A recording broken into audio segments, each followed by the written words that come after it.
Chapter 1. I think my landlords want to eat me. I don't know how to start this without sounding insane, but here it goes. I think the old couple I'm renting a room from want to eat me. Before you roll your eyes and click away, just hear me out. I'm not talking about some goofy horror movie thing. I'm talking about the kind of slow, deliberate, unsettling behavior that makes your skin crawl. The kind that gets under your ribs and makes you realize you might be in real danger. 3 weeks ago, I moved into this creaky 2-story Victorian house on the far edge of town. I'm a broke grad student and the rent was ridiculously cheap, $300 a month, utilities included. The ad said, "Room for rent in quiet family home. Must like home-cooked meals." It sounded almost too good to be true. Spoiler, it was. The landlords, Harold and Mavis, looked like the sweetest grandparents you could imagine. Harold wore suspenders and shuffled when he walked. Mavis had these soft, watery blue eyes and hands that always smelled faintly of cinnamon. They greeted me with a big dinner my first night, chicken stew, fresh bread, pie. They kept saying how happy they were to have a young man in the house again. That first week was fine. Quiet.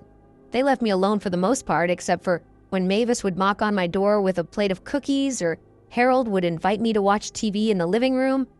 But even then there was this undertone, a weirdness I couldn't put my finger on, like how they always seemed to be whispering in the kitchen when they thought I couldn't hear, or how they'd glance at me, not in a normal way, but like they were studying me, assessing me. One night around 2 a.m., I went down to the kitchen for some water. The light was on, and Mavis was at the counter, hunched over something. It looked like raw meat. A lot of it. She didn't hear me at first, so I just stood there, frozen, watching her. Her hands were moving slowly, methodically. I swear she was licking her fingers. When she finally noticed me, she jumped, then gave me this too wide smile. "Oh, you scared me, dear. Couldn't sleep either?" I mumbled something about water and went back upstairs, but I couldn't shake the image of her pale fingers glistening in the kitchen light. The next morning, there was a plate of leftover stew waiting for me on the counter. I didn't touch it. Things escalated in week 2. I started waking up in the middle of the night with the feeling that someone had been in my room. Nothing was missing, nothing was moved, but that heavy sense of being watched lingered. I bought a cheap little doorstop alarm from Walmart. Next night it went off at 3:14 a.m. I jumped out of bed, hard hammering, but when I checked, the hallway was empty. When I asked Harold about it the next day, he just chuckled and said, "Old houses make old noises. You'll get used to it." But I wasn't imagining it. I know I wasn't. The breaking point came 2 nights ago. I woke up to the sound of whispering outside my door. Not muffled, faraway whispering. I mean right outside, just inches away. I froze, straining to hear, "He's ready." Mavis' voice, low and breathy. "Tonight." Harold, almost a growl. Then I heard it, the unmistakable metallic scrape of a knife being sharpened. I didn't move. I didn't breathe. I just lay there, praying the door would stay shut. After what felt like forever, the footsteps retreated. I heard the stairs creak, then silence. But I didn't sleep the rest of the night. I sat in the corner of my room with my phone in my hand, my backpack half packed, just listening. Now it's 5:47 p.m. the next day. I'm writing this from my locked room. I haven't eaten anything they've given me in days. Harold just knocked on the door a few minutes ago and said dinner will be special tonight. I think I'm in serious danger. I think I have to get out tonight. Chapter 2. The Dinner. I didn't go to special dinner. At least, not willingly. By the time the sun set, I'd made up my mind. I was leaving that night. I stuffed my laptop, a few clothes, and my wallet into my backpack.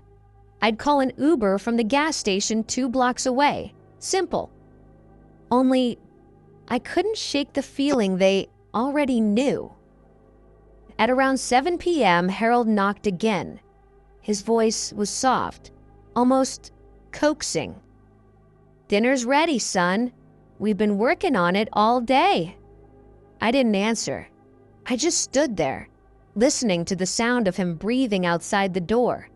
Then, after a long pause, I heard footsteps going down the stairs. 15 minutes later, the smell hit me. Not the smell of chicken or beef, not even pork. This was different, rich, metallic, heavy in a way that made the back of my throat tighten. Curiosity got the better of me. I cracked my door open just enough to peek down the hall. The lights in the dining room were low, flickering like they'd lit candles. I could see the edge of the table. Something was steaming on a silver platter. And then I saw it. It was a roast, but the shape was wrong. Too long in the limb, too narrow in the chest. My stomach lurched before my brain even processed what I was looking at.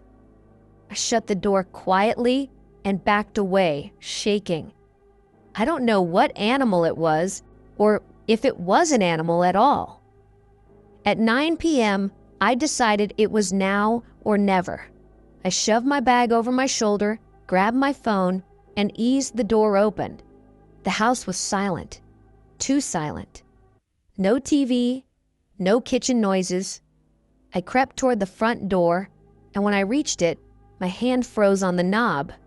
It was locked. Not just the deadbolt. There was a heavy chain, a padlock I'd never seen before. The windows were the same, new locks, from the inside. My heart was pounding so hard I thought it would give me away. I tried the back door, also locked, and this one had a thick board nailed across it. And then I heard it. Footsteps. Slow, deliberate, coming from the basement stairs. "Going somewhere?" Harold's voice floated up, calm and almost amused. I spun around. Mavis was standing at the other end of the hall, blocking the way to the kitchen. Her eyes weren't watery and kind anymore. They were sharp, focused, hungry. "Come on now," she said, smiling just enough to show her teeth. "We made this meal for you." I backed away, keeping them both in sight. Harold stepped into the hall, holding something long and shiny. It wasn't a kitchen knife. It was bigger, heavier. A cleaver. "Don't run," Mavis whispered. "It's worse if you run." I bolted anyway. I darted up the stairs 2 at a time, slammed my bedroom door, and shoved the desk against it. My hands were shaking so badly I almost dropped my phone as I dialed 911. But when the dispatcher picked up, I barely had time to give my address before the phone went dead. No warning, no low battery, just dead. That's when I realized they'd cut the power to my room.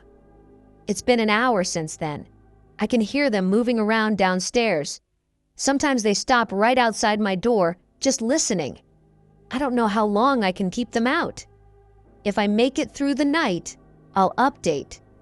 If I don't, someone find this house on Maple Hollow Road and burn it to the ground. Chapter 3. How I Got Out. I didn't sleep. Every creak of the floorboards below made me flinch. My phone was still dead, my laptop useless without Wi-Fi. I kept glancing at the window. It was the only way out, but my room was on the 2nd floor, and the drop to the ground looked like it could break an ankle. At around 3 a.m., I heard Harold's voice, low and gravelly, right outside my door. "Time's up, son." The knob rattled, then stopped. There was a moment of silence before the sound of wood splintering filled the air. They were breaking the door down. I didn't think. I grabbed my backpack, slung it over my shoulder, and yanked the window open. The cold night air hit me like a slap.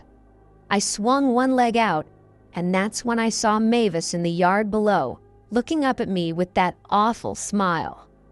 "Careful," she said softly. "We wouldn't want you to hurt yourself before supper." Something in me snapped. I didn't care if I broke every bone in my body. I launched myself out the window.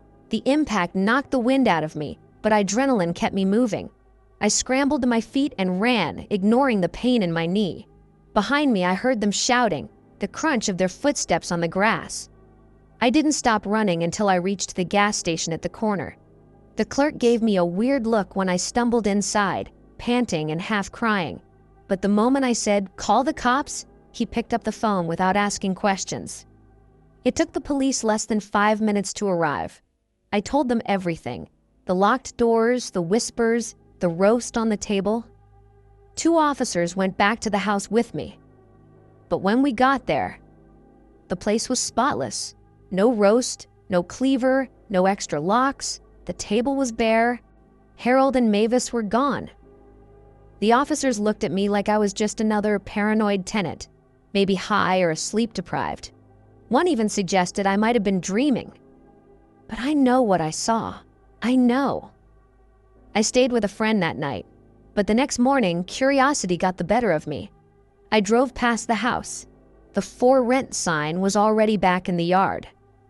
Different number this time. Different name. I called it from a burner app. A woman's voice answered. Sweet, warm, grandmotherly. "We do have a room available. We love having young people here. Must like home-cooked meals." I hung up before she could finish. I'm staying with friends now. I'm sleeping with the lights on. But every time I pass someone on the street with that same too wide smile, I wonder if Harold and Mavis are still out there, waiting for the next tenant. And I can't stop thinking about the last thing Harold said before they broke down my door. "Time's up, son." Like they'd been waiting for me to ripen.